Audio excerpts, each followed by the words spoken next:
Hello friends, വണ്ടി Toyota കോളിസാണ്. ഇതിൽ complaint എന്ന് പറഞ്ഞു കഴിഞ്ഞാൽ കസ്റ്റമർ ഇത് തിരുപ്പൂരിൽ നിന്ന് കൊണ്ടുവന്ന വണ്ടിയാണ്. ഇതിൽ കംപ്ലയിൻ്റ് എന്ന് പറഞ്ഞു കഴിഞ്ഞാൽ 80 കിലോമീറ്ററിന് മേലെ സ്പീഡിൽ പോകുന്നില്ല വണ്ടി. എത്ര കാല് കൊടുത്താലും നമ്മൾ തേർഡ് ഗിയറിലിട്ട് വലിപ്പിച്ചാലും ഫോർത്തിലിട്ടാലും ഫിഫ്ത്തിലിട്ടാലും നമ്മൾ എത്രത്തോളം കാല് കൊടുത്താലും 80ൻ്റെ മുകളിൽ പോകുന്നില്ല. വണ്ടി റേസ് ആകുന്നുണ്ട്, പക്ഷേ 80ൻ്റെ മുകളിൽ വണ്ടി ഒട്ടും തന്നെ നീങ്ങുന്നില്ല. അങ്ങനെ സ്റ്റില്ലായിട്ട് നിൽക്കുകയാണ്. 80ൻ്റെ മേലെ പോകാൻ ഇത്തിരി കഷ്ടമാണ്. എത്ര തന്നെ പ്ലെയിൻ റോഡാണെന്നുണ്ടെങ്കിലും എൻജിൻ ഇങ്ങനെ റേസ് ആകുകയല്ലാണ്ട് വണ്ടി നീങ്ങുന്നില്ല. മെയിനായിട്ട് ക്ലച്ചാണ് ഇതിൻ്റെ കംപ്ലയിൻറ്റ് വരാറ് ഇങ്ങനെ വരുമ്പോൾ. അപ്പോൾ എന്തായാലും നമുക്ക് ക്ലച്ച് ഇറക്കണം. ക്ലച്ച് ഇറക്കിക്കൊണ്ടിരിക്കുകയാണ് ഇതിനകത്ത്. അതുകൂടാതെ വേറെ 2-3 കംപ്ലയിൻറ്റ് കസ്റ്റമർ കംപ്ലയിൻറ്റ് പറഞ്ഞിട്ടുണ്ട്. ചെറിയ ചെറിയ കാര്യങ്ങളാണ് കസ്റ്റമർ പറഞ്ഞിരിക്കുന്നത്. എംബ്ലങ്ങൾ മാറ്റുക, പിന്നെ അങ്ങനെ മാറ്റി എന്താ പറയുക, ചെറിയ ചെറിയ സൗണ്ടുകൾ, നോബുകൾ, അങ്ങനെ കുറച്ച് ചില്ലറ പണികൾ കുറച്ച് ഇതിനകത്ത് ഉണ്ട് കസ്റ്റമർ പറഞ്ഞിട്ടുണ്ട്. അതും കൂടെ ചെയ്യാനുണ്ട് നമുക്ക്. അതുകൂടാതെ നമ്മളിതിൽ ഫുൾ ചെക്കപ്പ് എടുത്തതിൽ നമുക്ക് ഇതിൻ്റെ കട്ട് ബുഷ് ഫുള്ളായിട്ട് പോയിട്ടുണ്ട്. ഇതല്ലേ, ഇത്രത്തോളം കട്ട് ബുഷ് ഇതിനകത്ത് കട്ടായി കിടക്കുന്നുണ്ട്. ബാലൻസ് റോഡിൽ വരുന്നതാണ്, മെയിനായിട്ടുള്ള സാധനമാണ്. അത് നമുക്ക് എന്തായാലും മാറ്റണം. അപ്പോൾ കട്ട് ബുഷ് പോയിട്ടുണ്ട്, അത് മാറ്റണം. അതുപോലെ തന്നെ സ്റ്റിയറിങ്ങിൻ്റെ അപ്പർ ആംബോൾ ജോയിൻ്റ്, ലോവർ ആംബോൾ ജോയിൻ്റ് ഇതൊന്നും കംപ്ലയിൻ്റ് ഇല്ല. കസ്റ്റമർ ഇപ്പോൾ സെക്കൻഡ് ഹാൻഡ് യൂസർ എടുത്തതാണിത്. എടുത്തിട്ട് അധികം വേറെ എവിടെയും കൊടുത്തില്ല, നേരെ നമ്മുടെ അടുത്തേക്ക് വരിക ചെയ്തത്. ബാക്കി ബെൽറ്റ് കാര്യങ്ങളെല്ലാം പക്കയാണ്. കമ്പനി ഹിസ്റ്ററി ഉള്ള വണ്ടിയാണിത്. പിന്നെ 2 ബെയറിങ്ങിലും നല്ല പ്ലേ വരുന്നുണ്ട്. അതുപോലെ തന്നെ ചെറിയ ലീക്ക് ഔട്ട് ആകുന്നുണ്ട് ഗ്രീസ്. അത് ആ കപ്പ് അഴിച്ചിട്ട് നമുക്ക് ഒന്ന് ടൈറ്റ് ചെയ്തതിന് ശേഷം, ഗ്രീസ് മോശമാണെന്നുണ്ടെങ്കിൽ ഗ്രീസ് മാറ്റി വിടാം. 2 ഗ്രീസും ബെയറിങ് കുഴപ്പമില്ല. ഗ്രീസ് മാത്രമാണെങ്കിൽ ഗ്രീസ് മൊത്തം നമുക്ക് ഇതിനകത്തുനിന്ന് ക്ലീൻ ചെയ്ത് മാറ്റിയിട്ട് പുതിയ ഗ്രീസ് ഇടാം.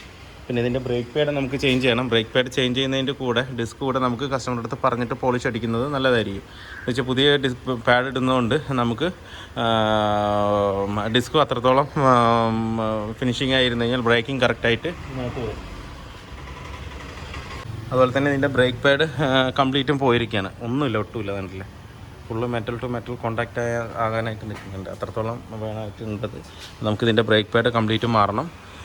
പിന്നെ ബാലൻസ് റോഡിൻ്റെ പുഷ് കിറ്റ്, പിന്നെ നമുക്ക് ഗിയർ ബോക്സ് ഇറക്കാനാണ് മെയിനായിട്ടുള്ളത്. പിന്നെ ഈ സൈഡ് ചെറിയൊരു ലീക്ക് വരുന്നുണ്ട് പവർ സ്റ്റിയറിങ്ങിൻ്റെ. ഒരു കിണിച്ചലാണ്, അത് കുഴപ്പമില്ല. അതങ്ങനെ തന്നെ നമുക്ക് കയറ്റാൻ കുഴപ്പമില്ല. ഇപ്പോൾ ലാസ്റ്റ് സർവീസ് മാത്രം അവർ പുറമെ വിട്ടിട്ടാണ് ചെയ്യുന്നത്. ഒരു കമ്പനി ഹിസ്റ്ററി ഉള്ള വണ്ടിയാണ്, അതുകൊണ്ട് പക്കയായിട്ട് തന്നെ ഇരിക്കുന്നുണ്ട്. വേറെ കംപ്ലയിൻറ്റ് കാര്യങ്ങളൊന്നുമില്ല. റിയർ ഷോക്ക് ഗബ്രിയെല്ലാം ഇട്ടേക്കുന്നുണ്ട്.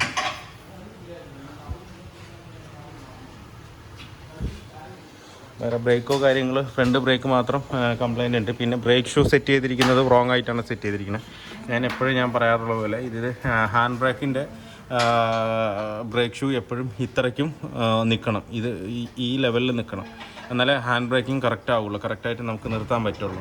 അല്ലാത്ത പക്ഷം വണ്ടി നിൽക്കും, എങ്കിലും പക്ക ജെന്യൂനായിട്ട് വരുന്നത് ഇങ്ങനെയാണ്. അപ്പോൾ ഈ 2 സൈഡിലും, ഇത് ഒരു സൈഡിൽ അപ്പുറത്തെയാണ്. 2 ഷൂ ഒരേപോലെ ഇട്ടിരിക്കുകയാണ്. TVSൻ്റെ തന്നെയാണ് ഇട്ടിരിക്കുന്നത്, ടൊയോട്ട ബ്രാൻഡ്. അപ്പോൾ നമുക്കിത് തിരിച്ച് അഴിച്ചിട്ട് കറക്റ്റായിട്ട് ഇതിനകത്ത് സെറ്റ് ചെയ്യണം. എന്താണെന്ന് വെച്ച് കഴിഞ്ഞാൽ ഈ ബ്രേക്ക് ഷൂ ആണ് നമുക്ക് അഴിക്കേണ്ടത്. ഈ ബ്രേക്ക് ഷൂ അഴിച്ചിട്ട് ഇവിടേക്ക് കയറ്റണത്. ഈ 2 സൈഡും പൊങ്ങി നിൽക്കുന്നുണ്ട, മനസ്സിലായില്ലേ? അതിൽ ഇത്രയ്ക്കേ ഉള്ളൂ ബ്രേക്ക് ഷൂ. അപ്പോൾ ഈ 2 ഈ സൈഡിൽ ഇങ്ങനെ ഇട്ടിരിക്കുന്നത്, 2 അങ്ങനെ ഇട്ടിരിക്കുന്നത്. റോങ് ആയിട്ടാണ് സെറ്റ് ചെയ്തിരിക്കുന്നത് ഇതിനകത്ത്. ഒട്ടുമിക്ക വണ്ടികളിലും, ഞാൻ നോക്കുന്ന വണ്ടികളിലൊക്കെ ഏകദേശം വണ്ടികളിൽ ഇങ്ങനെയാണ് ബ്രേക്ക് ഷൂ സെറ്റ് ചെയ്തിരിക്കുന്നത്. പക്ഷേ ടൊയോട്ടയ്ക്ക് വരുന്നത് ഇന്നോവ, ഫോർച്യൂണർ ഇങ്ങനെയുള്ള വണ്ടികൾക്കൊന്നും ഇങ്ങനെയല്ല വരുന്നത്. ഈ പറഞ്ഞ മാതിരി ഹാൻഡ് ബ്രേക്കുള്ള സൈഡ് മുകളിലേക്കായിട്ട് വേണം നിൽക്കാനായിട്ട്. ഇപ്പോൾ റോങ് ആയിട്ടാണ്. അപ്പോൾ നമുക്കിത് അഴിച്ചിട്ട് ക്ലിയർ ആയിട്ട് സെറ്റ് ചെയ്ത് കൊടുക്കും. പിന്നെ വേറെ സൗണ്ടുകളൊന്നുമില്ല. പിന്നെ ബാക്കിൽ ചെറിയൊരു കീച്ചെന്നൊരു സൗണ്ട് പറയുന്നുണ്ടായിരുന്നു കസ്റ്റമർ. നമുക്ക് ഈ വർക്കുകളൊക്കെ കംപ്ലീറ്റ് ആയിട്ട് കഴിഞ്ഞതിന് ശേഷം ഒന്നുകൂടെ ഓടിച്ചിട്ട് ഡോർ പാഡ് കാര്യങ്ങൾ കംപ്ലീറ്റ് ആയിട്ട് ക്ലിയർ ആയിട്ട് നോക്കാം.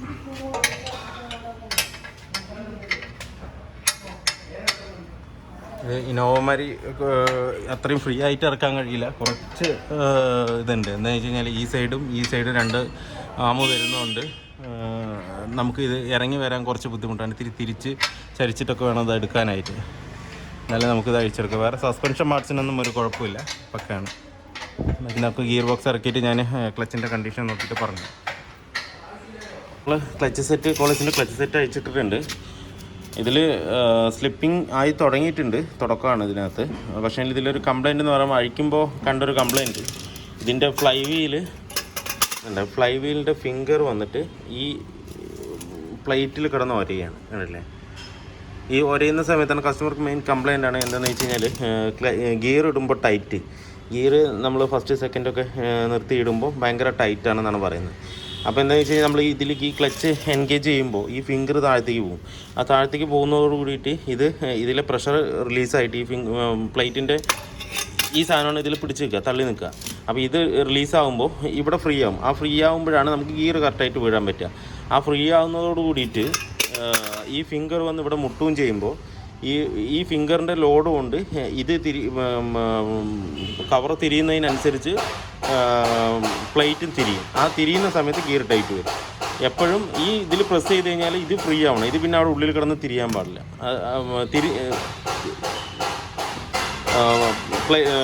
ഇത് ഫ്രീ ആയിട്ട് അവിടെ കിടന്ന് നിൽക്കണം. ഇത് മാത്രമേ നമ്മൾ ഫ്ലൈ വീലിൽ മൗണ്ട് ചെയ്യുന്നുള്ളൂ. അപ്പോൾ ഇത് ഫുൾ ടൈം തിരിഞ്ഞുകൊണ്ടിരിക്കും. നമ്മൾ ക്ലച്ച് ചവിട്ടുമ്പോൾ ഇത് ഫ്രീ ആയിരിക്കണം, തിരിയാൻ പാടില്ല. ആ തിരിയാത്ത സമയത്ത് ഈ ഫിംഗറിൻ്റെ ലെഗ് വന്ന് ഇതിൽ മുട്ടുമ്പോൾ ഇതിൻ്റെ കൂടെ ഒരു ചെറിയൊരു പ്രഷറിൽ തിരിയും. ഹെവി പ്രഷറിലല്ല, ചെറിയൊരു പ്രഷറിൽ തിരിയും. ആ തിരിയുന്ന സമയത്ത് ഗിയർ ടൈറ്റ് വരും അതിനകത്ത്. അതാണ് ഇതിൽ കംപ്ലൈൻറ്റ് ഉണ്ടായിരുന്നത്. ഇതിൽ കൊടുത്തിരിക്കുന്ന ഗിയർ ബോക്സ് സൈഡ് കറക്റ്റായിട്ട് തന്നെയാണ് അവർ ഇട്ടിരിക്കുന്നത്. ഗിയർ ബോക്സ് സൈഡ് എന്ന് പറഞ്ഞിട്ടാണ് കൊടുത്തിരിക്കുന്നത്, മെൻഷൻ ചെയ്തിരിക്കുന്നത്. അതിനകത്ത് തന്നെ ഇട്ടിട്ടുണ്ട്. പക്ഷേങ്കിൽ എന്തോ ഒരു സംതിങ് റോങ് ഫിറ്റിങ്സിലോ ഇല്ലാന്നുണ്ടെങ്കിൽ റിലീസ് ബെയറിങ് ഹൈറ്റ് കൂടുക എന്തെങ്കിലും ചെയ്തിട്ടുണ്ടോ, കറക്റ്റായിട്ട് വീഴാകുകയോ ചെയ്തിട്ടുണ്ട്. അതുകൊണ്ടാണ് ഇങ്ങനെ മുട്ടുന്നത്. ഇല്ലാതെ അങ്ങനെ മുട്ടാൻ ചാൻസ് കുറവാണ്. അല്ലാത്ത പക്ഷം ഇത് സെറ്റ് വന്നിട്ട് എന്താ പറയുക, റീകണ്ടീഷൻ ചെയ്തിട്ടുണ്ടാവും. അങ്ങനെ വരുമ്പോൾ ഈ സെയിം കംപ്ലയിൻറ്റ് വരും. പിന്നെ നമ്മളിപ്പോൾ എടുത്തിട്ടുണ്ട്, ലൂക്കിൻ്റെ ക്ലച്ച് തന്നെയാണ് എടുത്തിരിക്കുന്നത്. എപ്പോഴും ടൊയോട്ടയിലേക്ക് ലൂക്കാണ് കൂടുതലും യൂസ് ചെയ്യാറ്. എടുത്തിട്ടുണ്ട്. ഇനി നമുക്കിത് അതിനകത്ത് കയറ്റാം. Release bearing, brake pad T V എസിൻ്റെ എടുത്തിരിക്കുന്നത് നമ്മൾ എല്ലാം സെറ്റ് ചെയ്യാം അതിനകത്ത് വണ്ടിക്കകത്ത്. നമ്മുടെ കോളിസിൻ്റെ വർക്ക് ഫുള്ളി കംപ്ലീറ്റ് ആയിട്ടുണ്ട്. ഇപ്പോൾ ഇതിൽ നമ്മൾ മെയിനായിട്ട് ചെയ്തത് ക്ലച്ചാണ്. അവർക്ക് മെയിൻ കംപ്ലയിൻറ്റും അതായിരുന്നു ക്ലച്ചിൻ്റെ. എന്താണെന്ന് വെച്ച് കഴിഞ്ഞാൽ വണ്ടി 80-ൻ്റെ മേലെ പോവില്ല, 70-75. എത്ര ചവിട്ടിയാലും ചവിട്ടി കാലുമേ അതും വെച്ച് കയറി നിന്നാലും 80-ൻ്റെ മേലെ വണ്ടി പോകില്ല. അത്രയും ഇതായിരുന്നു. വണ്ടി റൈസാവും, വണ്ടി നീങ്ങില്ല.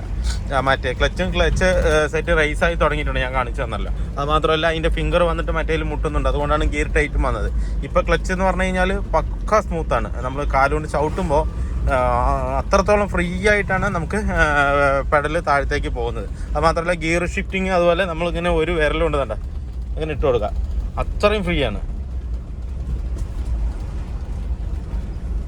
അത്രയും ഫ്രീ ആയിട്ടാണ് ഗിയറും ഇപ്പോൾ കറക്റ്റായിട്ട് വീഴുന്നത്. നേരത്തെ എന്ന് പറഞ്ഞു കഴിഞ്ഞാൽ നമ്മളിങ്ങനെ ക്ലച്ച് ചവിട്ടുമ്പോൾ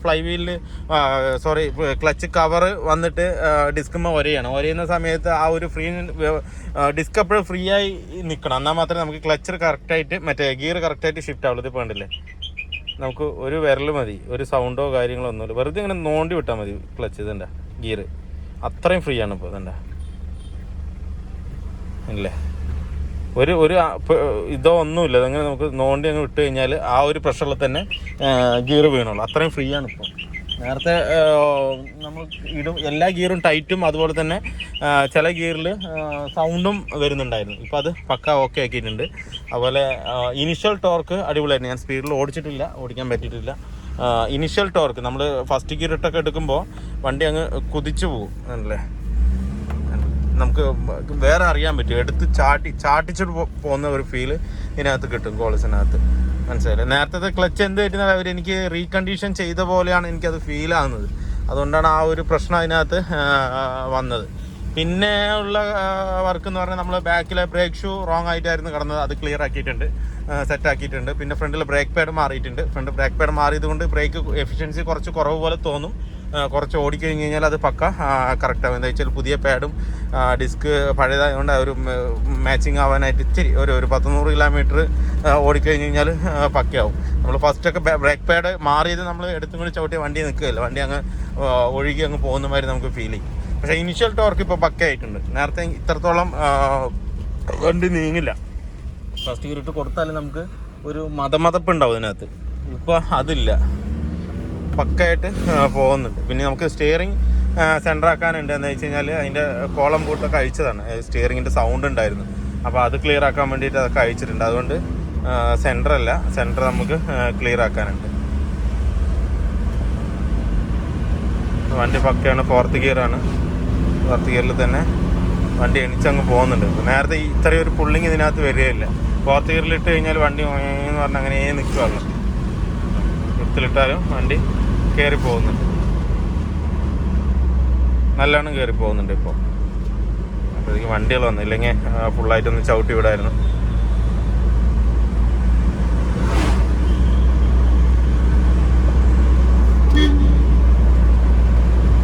പിന്നെ ഇതിൻ്റെ എംബ്ലം എല്ലാം നമ്മൾ മാറ്റി. ബാക്കിയൊക്കെ ചെറിയ ചെറിയ വർക്കുകളായിരുന്നു. ഇനിയിപ്പോൾ ഫ്രണ്ടിലെ ഡോറ് ചെറിയൊരു ടൈറ്റ് ഉണ്ട്, അതൊന്ന് ക്ലിയർ ആക്കണം. പിന്നെ ഡിക്കി ഡോറിൻ്റെ ചെറിയൊരു പ്രശ്നമുണ്ട്, അതൊന്ന് ക്ലിയർ ആക്കണം. അങ്ങനെ ചെറിയ ചെറിയ വർക്കുകൾ ഇനി പെൻഡിങ് ഉണ്ട്.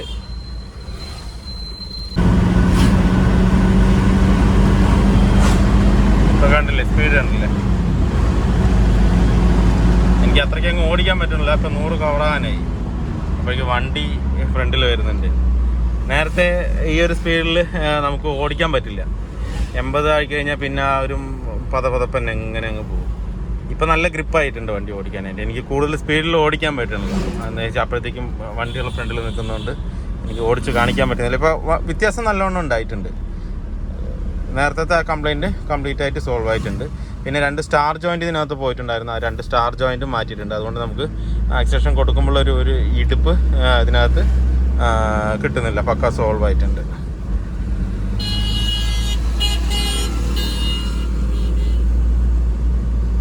ഇപ്പോൾ ഏത് ഗിയറിലാണെന്നുണ്ടെങ്കിൽ, ഇപ്പോൾ തേർഡിലാണെന്നുണ്ടെങ്കിൽ നമ്മൾ ആക്സിലേഷൻ ഒന്ന് കൊടുക്കുമ്പോൾ നമ്മളെ വലിച്ചിട്ട് പോകുന്നൊരു നല്ലൊരു ഫീൽ ഇതിനകത്ത് കോളേജിനകത്ത് കിട്ടുന്നുണ്ട്. ഏറ്റവും ബെസ്റ്റാട്ടോ. ഇന്നോവനേക്കാളും ഏറ്റവും ഓടിക്കാനും അതുപോലെ നമുക്ക് യാത്ര ചെയ്യാനും ഒരു സുഖം ഇന്നോവയ്ക്ക് സുഖം ഇല്ല എന്നല്ല പറയാം. പക്ഷേ കോളേജ് ഓടിക്കുമ്പോൾ ഒരു അനുഭൂതി, അതൊരു വല്ലാത്തൊരു ഫീലാണ് ഇരുന്ന് യാത്ര ചെയ്യുമ്പോൾ. എന്ന് വെച്ചാൽ ബോണറ്റ് അത്രത്തോളം നമുക്ക് കാണാൻ പറ്റും. ആ ഫ്രണ്ട് ഗ്രില്ലിൻ്റെ ക്രോം അടക്കം നമുക്ക് ഇവിടെ ഇരുന്ന് കാണാം. അങ്ങനെ ഒരു രീതിയിലാണ് നമ്മൾ ഓടുന്നത്. ഒരു കപ്പലിലൊക്കെ ഇങ്ങനെ ഒഴുകി പോകുന്ന പോലെ നമുക്ക് ഫീൽ ചെയ്ത് ഓടിക്കാൻ പറ്റും കോളേജിനകത്ത്. അത്രയും ഫീലാണ്. എനിക്ക് ഏറ്റവും ഇഷ്ടമുള്ള വണ്ടിയാണ്, ടൊയോട്ടയുടെ ഏറ്റവും ഇഷ്ടമുള്ള വണ്ടിയാണ് കോളേജ്.